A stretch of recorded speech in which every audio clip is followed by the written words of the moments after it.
Getting engaged is a moment worth cherishing. A one-of-a-kind ring that you design at Blue Nile can help your love sparkle. Just choose your diamond and setting. When you've found the one, you'll get it delivered right to your door. Finding the right engagement ring can be nerve-wracking. At Blue Nile, you'll have the expert guidance needed and a diamond guarantee that ensures you're getting the highest quality at the best price. Cherish all of life's moments and save up to 30% at BlueNile.com. That's BlueNile.com. With threats to our nation waiting around every corner, adaptability is more important than ever. When conditions change without notice, quick strategic thinking is crucial. And with obstacles consistently impending, determination is essential in overcoming them. It's this willingness, decisiveness, and resilience that sets Marines apart. With our fighting spirit, we don't just fight battles, we win them. Marines are the constant our nation counts on to fight the unknown. And through adaptable problem solving, we do just that. Learn more at marines.com. Lucky Land Casino, asking people, what's the weirdest place you've gotten lucky? Lucky? In line at the deli, I guess? Aha, in my dentist's office. More than once, actually. Do I have to say? Yes, you do. In the car before my kids' PTA meeting. Really? Yes. Excuse me, what's the weirdest place you've gotten lucky? I never win and tell. Well, there you have it. You can get lucky anywhere, playing at LuckyLandSlots.com. Play for free right now. Are you feeling lucky? No purchase necessary. Void where prohibited by law. 18 plus. Terms and conditions apply. See website for details.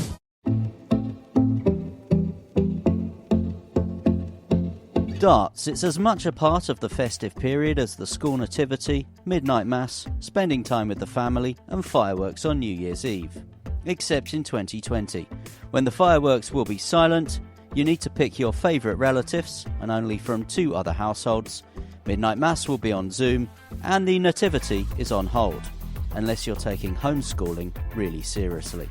But at least the darts will be taking place. Back at Ali Pali for the 14th successive year, the PDC World Darts Championships begin on the 15th of December. You see, there are some Christmas traditions that even COVID can't destroy. This is Great British Bosses from Anything But Footy, the podcast where we speak to the men and women responsible for running sport, sports teams and sporting events in this country. Darts captures the public imagination every year in its traditional spot on the calendar of Christmas and New Year, and despite the global pandemic, 96 players will soon set out to become the world champion. I'm Matt Porter, and I'm the Chief Executive of the Professional Darts Corporation.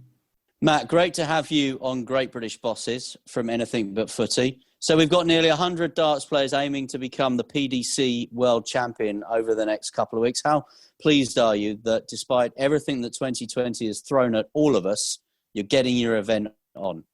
Yeah, I mean, we're delighted to be able to stage the World Championship at Alexandra Palace, but we're ecstatic that we're going to have a crowd there as well. I think we've proven ourselves this year with a good track record of delivering behind closed doors events, but we knew from day one when we started back in Milton Keynes back in the summer that there would be a limited shelf life for them, and I think we've staged them as well as we can do, but ultimately the return to live crowds is where we all want to be, and it's a great way to be ending the year.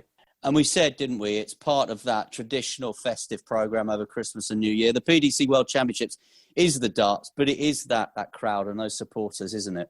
It is, yeah. I mean, we bill it as London's biggest Christmas party, and in recent years it's morphed to Britain's biggest Christmas party and now Europe's biggest, with the way that people travel from everywhere to come and visit the event. And that pilgrimage up the hill at Ali Pali in, I was going to say, come rain or shine, but it's normally just rain. So, you know, it's something that people look forward to. And we're delighted that even though it'll be a smaller number than usual, we're able to be able to deliver that. And for everybody else sat at home on their sofas, looking forward to the end of this this bizarre year, it's a nice way to do it. Talk us through March when it all happened, Matt, and the realisation that sport was stopping. Yeah, it was strange. I mean, from a personal point of view, I went to the Cheltenham Festival. I was there for 2 days, and I love Cheltenham. It's a wonderful, you know, that week in March, you know, and other times of the year, but especially in March, it's a great experience. But it was strange, and we'd just come off the back of an event. We do 2 events at Butlins in Minehead, and we'd just come off the back of one of those where we were all joking around with each other. Oh, should we shake hands? Oh, better not, you know. And nobody had a clue, did they? The scale and the scope of what was about to happen. So we left Cheltenham and we went to Liverpool for Premier League darts. And we'd been a little bit wary at Cheltenham because people were starting to not shake hands, and everybody was walking around with a bottle of sanitizer and just different things, you know. And we went to Liverpool, and it struck me that was one of the strangest nights of Premier League darts in the M&S Bank Arena up there that we'd ever had. We'd sold almost 7,500 tickets, and the attendance was less than 5,000. We never get no-shows of more than 10%, never. You know, so this was really weird, and people were eerie. They came because they bought a ticket and they like it, but you could tell people wanted to get out. You know, they didn't buy into it, and we almost just rushed through it with Sky that night just to get it done, and it was strange. And then we had a tour event that weekend in Barnsley, and on the Saturday, our tournament director phoned me and he said, we're going to be about 15 players down on Sunday because a lot of our overseas players are just flying home because they've been told they won't get back in otherwise. And we ended up, I mean, you know, we have a system where we can fill empty slots in tournaments. And we ended up putting a guy in who didn't have a single ranking point to his name from anywhere. And he was just there because he'd entered Q School and he'd driven one of the players there. And it got to the point where it's like, this is silly now. We can't keep putting these events on. Like, the crowd don't want to be there. The players can't be there.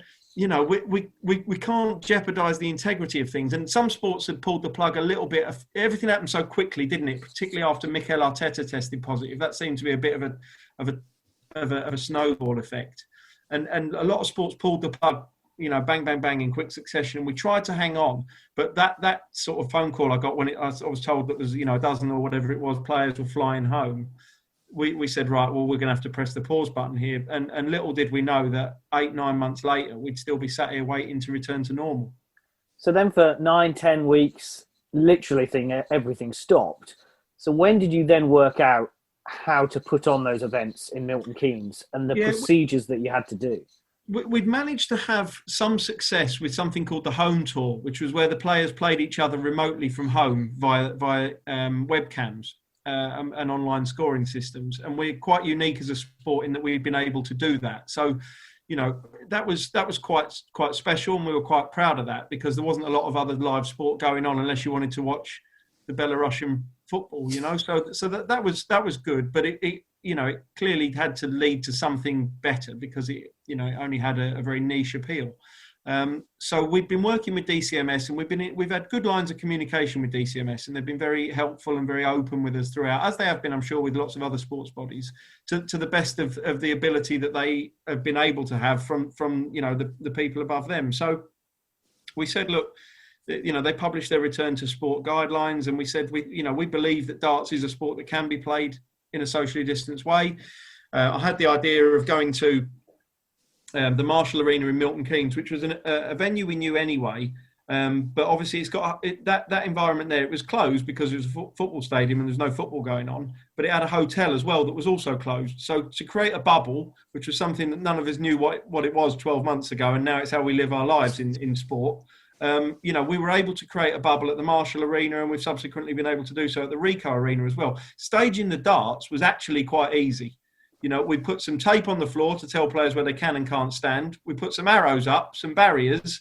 We tested them. We quarantined them. We kept them in a bubble. We didn't let anybody else in. It's a non-contact sport, so we told them you can't shake hands and crack on. You know, all right, there's a little bit more to it than that. But it actually wasn't our biggest challenge, playing the sport.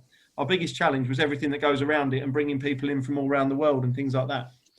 And for the PDC World Championships, which are going to begin very shortly, what's the procedures that you've got in place then with Ali Pali? Is there a bubble in place? How does that work when you break, if you like, over the Christmas period? Yeah, I don't know if we've got long enough for me to tell you everything, but, you know, we've obviously been working very hard with Ali Pali, who themselves were staging live events throughout the majority of the lockdown. You know, they had outdoor events, they had socially distanced comedy shows inside and things like that. So they've become quite experienced at how to manage these sort of things. And you know, we've developed some understanding of our own. We've had events with a crowd in Germany and Austria over the last few months that have been a big learning curve for us. So together we've sort of pooled our resources and our ideas, and obviously people will sit in a socially distanced way when they come. They'll come in. There'll be no fan zone, no fans village where people come to, you know, have a bit of build up before. There'll be none of that, unfortunately. You'll have to come in, sit down. You'll order your food and drink through a QR code on your table. If you want merchandise, it's click and collect. If you want to place a bet, it's through the app. The only time, there'll be 2 occasions when you'll be able to leave your seat. One's to go to the toilet and one's to leave the venue. So it will be a little bit more sterile than the normal darts environment. From the players' point of view, they will be bubbling in a hotel. There'll be a red zone, which will be for players and their guests and our tested staff only. And they won't cross, there won't be a walk-on. They'll be securely transported to the venue. They'll have socially distanced media commitments. We've scaled down a lot of their sponsor activity for obvious reasons. But it's stuff that our players have been used to for the last 6 or 7 months, and something that they've actually embraced because they're self-employed people. And if they're not playing in events, they're not earning. So most of them are being ultra cautious about how they conduct themselves outside of tournament activity. And most of them are quite happy to follow the regulations and the guidelines because ultimately they don't want to test positive. We do test them on arrival and then on re-arrival if they leave, which they will be doing at this event more so than some of the shorter events. So they're not taking any risks, and that's reassuring from our point of view. I presume, though, you do have protocols in place. If you do return a positive test, what is going to happen there? Will the event be able to carry on? Yeah, we'll have, again, because of the social distancing that darts can generate, we're not going to have too much close contact. Players will have their own boards to practice on. They'll obviously be in their own hotel rooms when they're not at the event. Once they've played their match, they'll go home. Once they've returned after Christmas, the way the tournament works, let me explain for those that aren't aware. Before Christmas, there's lots of matches and each player only plays once or twice. But then after Christmas, we get down to the latter stages and players are playing almost every day. So once they come back after Christmas, then that's it. Then they're in and they'll stay till they're eliminated or one of them wins the tournament. But everybody else before Christmas will turn up a day before their game, have a test, quarantine, be transported to the venue, practice, play their match, and then go home again. So the opportunity for close contact is actually pretty limited. And they'll be tested before their first game. If they fail, we'll have reserve players on standby. Once they've played, if they return and they then fail, then it's a bye for their opponent. And that's obviously what we wouldn't want to see. But again, because the players are being careful, hopefully that doesn't happen. Your mate from Liverpool's not on standby, is he? The guy who turned up who didn't have a ranking point. From Barnsley, yeah. If he's on standby, John, I think you'll have had a game by the time he gets to play. You mentioned the DCMS were really supportive for you. What about in sport in general? Have some sports been left behind from government support? Maybe. We haven't had any, to be blunt. And across the Matchroom Group, which is our parent company, we've incurred a lot of costs and we've lost a lot of revenue. We had a pilot scheme at the Crucible for the World Snooker Championship that stuttered its way off the ground for 24 hours before it had the plug pulled on it.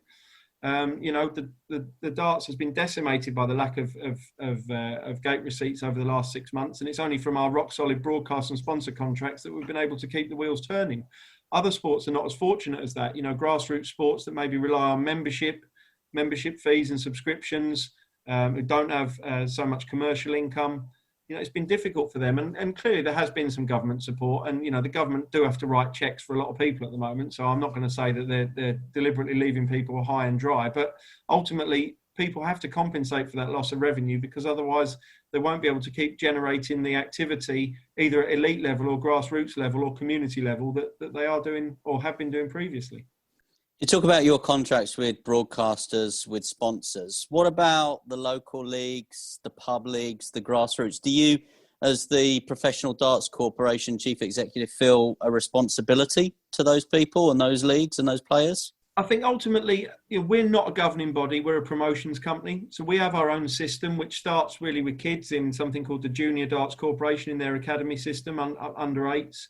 And that progresses through to our development tour, our challenge tour and our pro tour. So we have a structure for serious semi-pro professional players, anyone who fits into those categories. Social players don't fall under our remit.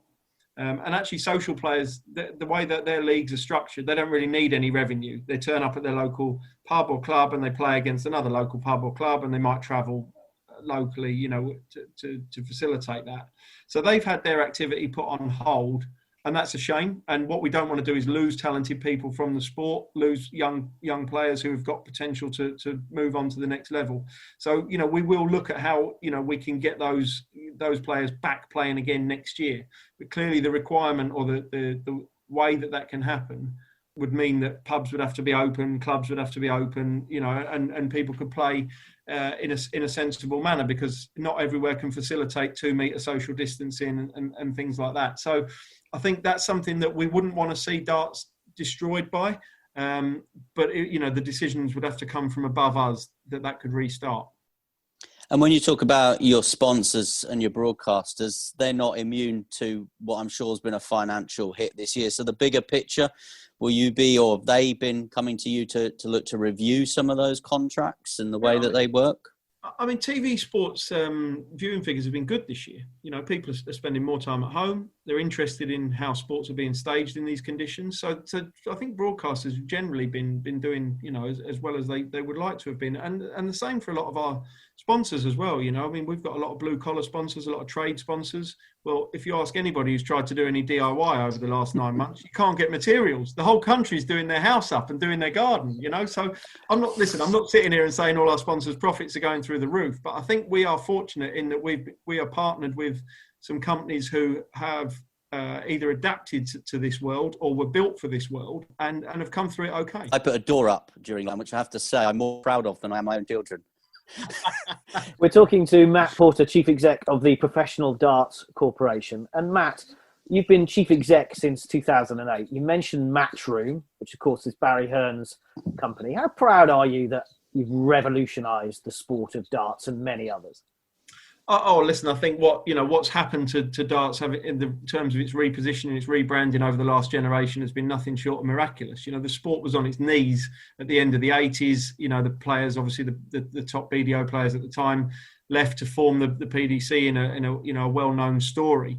And then they managed to get the support of a fledgling B Sky B organisation to help get them off the ground. But really, over the last 15, 20 years, the growth curve has been spectacular, and that combination of sport and entertainment, and the fact that darts is such an approachable, achievable, attainable sport. There's no gender barriers, there's no age barriers, there's no class barriers. You don't need to have been in a scholarship or have a huge amount of equipment or space. An 8-year-old boy can play against an 88-year-old woman. Darts is open to everybody, and I think people can embrace that, and they can, whether they want to play it or not, they can relate to it. And one of the success stories of 2020, and there hasn't been many sports success stories, was of course Fallon Sherrock at last year's PDC Championships.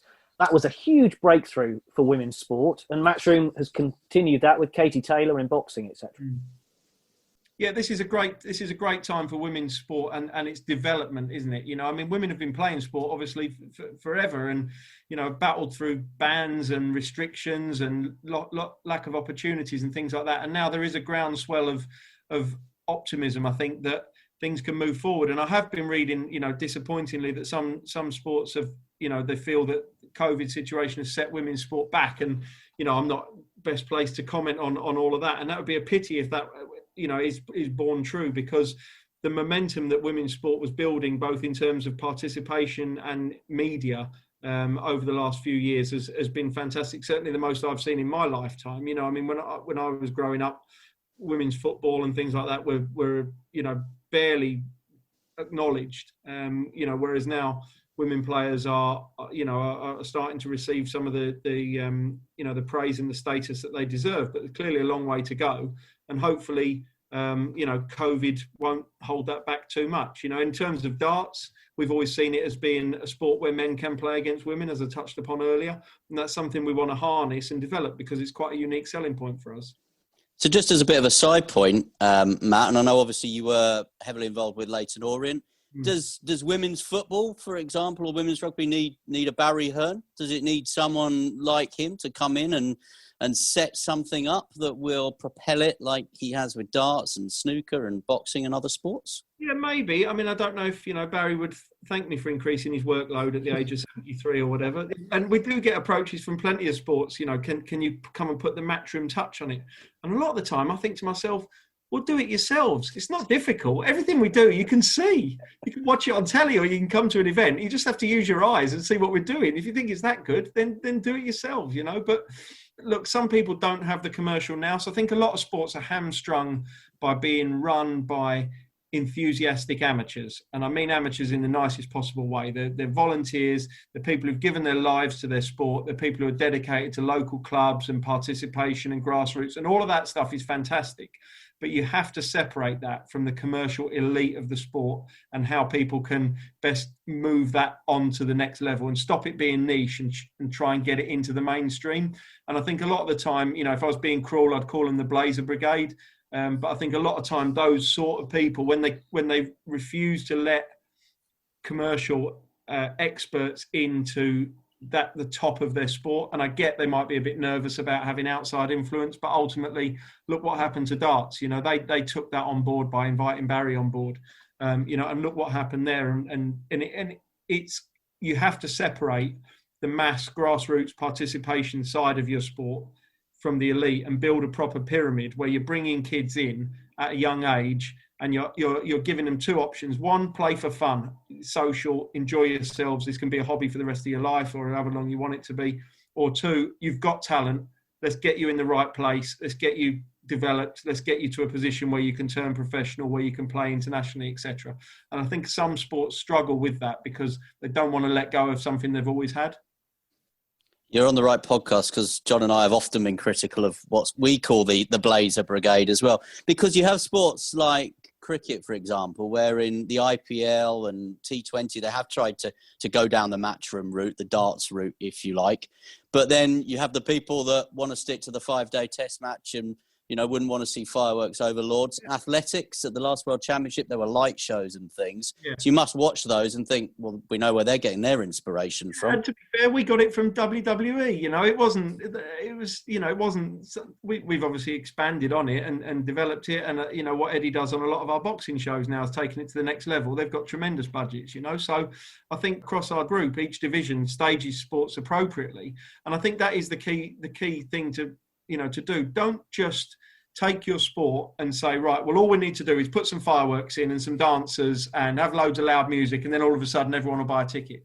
Because if that's not appropriate for your sport, then it's not going to work. You've got to look at where you're staging it, when you're staging it, who you're staging it with in terms of broadcast partners, sponsors, how they're engaging with it, how you're going to build the overall product, how you're getting your message across to your fans and keeping them engaged on different levels and all the different ways in which they interact with you. Because just to stick some fireworks on something is good. People see through that a mile off. So I think it's like that argument that you said is dead right. There is a place for 5-day test matches and there is a place for cricket, but don't start putting the fireworks in on the test matches, because that's not what the test matches warrant and deserve. And I was going to say, don't start making 2020 matches last 5 days, but I don't know you'd make that happen. But you know what I mean. Well, you mentioned fireworks. Sometimes they call the Olympics and the Paralympics the greatest show on earth. When are we going to see darts on the Olympic programme? Well, it's not something we've ever pushed. I think rule number 1 of IOC membership is that a sport shall have one recognised global governing body, and darts falls down on that straight away, because we've got the Darts Regulation Authority as our governing body, and they're the governing body of professional darts. But then there's the World Darts Federation, who are the governing body of amateur darts. So, there's a technical issue there, which I'm sure if there was really need to, it could be overcome. But actually as well, I suppose we probably believe that an Olympic sport should be a sport where winning the gold medal is the pinnacle of that sport. And if that was to be the case, then that would diminish our World Championship, because at the moment winning our World Championship is the holy grail for our players, and we want that to remain the same. And yeah, people will argue that the two can live hand in hand, but I'm not sure that there's a reason why we've never pushed it. And I think that's because within the sport and within the organisation, we don't genuinely believe that it's the path we should go down. And you mentioned earlier the players are essentially freelancers. They're playing for their dinner, if you like. They're playing for their prize money. Having a gold medal around their neck, there might be some commercial benefits to that, but actually you'd rather have the 6-figure sum in the bank account at the end of the year, wouldn't you? I suppose you'd argue that the medal brings the 6-figure sum afterwards, and the players will probably hate me for saying that, because they all would love to win an Olympic gold medal, and I don't blame them at all. I'm sure if you said to Michael van Gerwen to stand up there and hear the Dutch national anthem and have a medal around his neck, would be an unbelievable moment. And the same for Gerwyn Price, Peter Wright, Michael Smith, the other top boys. But it's just something that's never really been on our agenda. And I think we've seen that the work that other sports have gone into to get to the Olympics, it can take you years and years and years. And we're focused on what we do. We believe we deliver some of the best sporting events that are out there, and we're happy to keep on doing that for both the glory and the money for the players. What is on your agenda then? Obviously, we've seen darts played in Madison Square Garden, Vegas. We've famously seen darts there. So what is on the agenda? What do you need to do, break through, if you like? Yeah, well, the global growth of the game is number one on our agenda at the moment. When I started on the darts 2004, it was very much a British-based sport. And we've expanded out into areas where there's a cultural fit, where there's maybe a historical fit, the Commonwealth countries, Australia, New Zealand, places like that, Canada. But darts is a sport that's played everywhere around the world, just mostly on an amateur level. So our job is to develop professional structures in as many territories as we feel appropriate. And we've got affiliated tours in North America, down under in Australia and New Zealand, across Asia, Scandinavia, Central Europe, Russia. We've got partners in lots of different countries now, and we're trying to build that. It will take a long time, and it's maybe even too late for those guys that are playing at the moment. It might be for the next generation to come through and be more used to playing competitively and with the opportunity to qualify for the World Championship or the World Cup and things like that. But we're in it for the long haul, and we're prepared to invest in those territories. We support them financially with resources, with expertise, and we go out there when we feel it's appropriate to do World Series events or other events and help to spread the word and bring it to people's attention, like we did in the UK, where we're under no misapprehension that everybody who comes to darts is an avid dart player. We know they're not. But when we go to other countries, we want to have the same there. In Australia, we want rugby league and AFL fans to come because the darts is fun as well. They don't need to play darts. They might want to have a go afterwards. But as long as they can come and enjoy themselves, then that's what's important to us. Matt, I want to talk a little bit about you. You were at Leyton Orient, as Michael mentioned earlier, for 8.5 years. And PDC since. What's easier, running a football club or running darts? Oh, the darts is much easier. For one reason, the fans don't complain. You had a good relationship with the Orient fans. Listen, the fans were great at Orient, but they still moaned when we lost, and quite rightly so. They should do. It's because if you don't care, you don't complain, do you? But look, at football, I used to find that if we lost on a Saturday, we could have delivered the best match day experience. You could have had the best meal in the restaurant, read an interesting programme, bought the merchandise you want from the shop. Your seat was nice and clean and blah, blah, blah, blah, blah. But everybody moaned. If we won, it didn't matter if there was bird muck on your seat. There was no food to buy. The shirt in your size wasn't in the shop. Nobody cared. So it's a results-based industry. And that rings so true. Whereas in darts, people come for the experience. And as long as we deliver a good show, people are generally happy.